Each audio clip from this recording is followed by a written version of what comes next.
Da casa de teu pai, pra terra que eu te mostrarei. Ele te trouxe pra uma terra nova. Aí o Senhor diz assim: tu pensa que tu vai morrer aqui, é? Aleluia. Tu pensa que a tua história vai acabar do jeito que tá, é? Eu tenho surpresa pra você, mulher. Eu tirei você daquele lugar pra escrever uma nova história. Aleluia. Porque tu não ia suportar viver algo naquele lugar.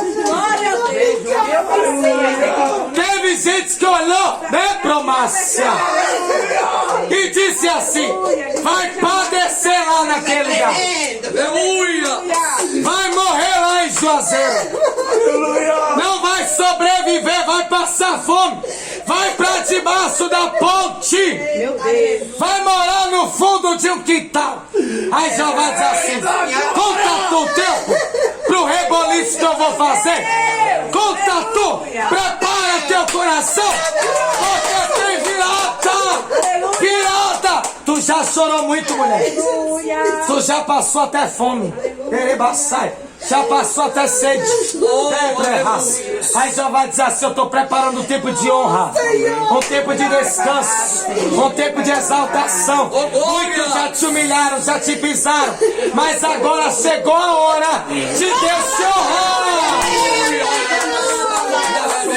Eu estou sentindo uma novidade.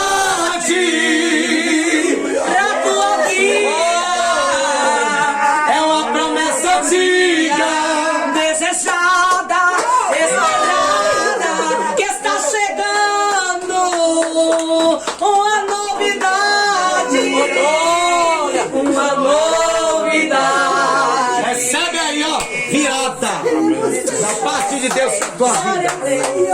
O Senhor chegou hoje no de repente pra te dizer: enxuga as lágrimas. Eu vi cada perca que você viveu. Eu vi tudo que você teve que enterrar. Aleluia. Eu vi tudo que você teve que sepultar. Eu vi tudo que você teve que deixar para trás. Eu vi as lágrimas que ninguém viu. Depremácia. Quanta dor, mulher, quanto sofrimento. Mas Jesus tem chorado junto contigo. Aleluia. Jesus tem lamentado junto contigo.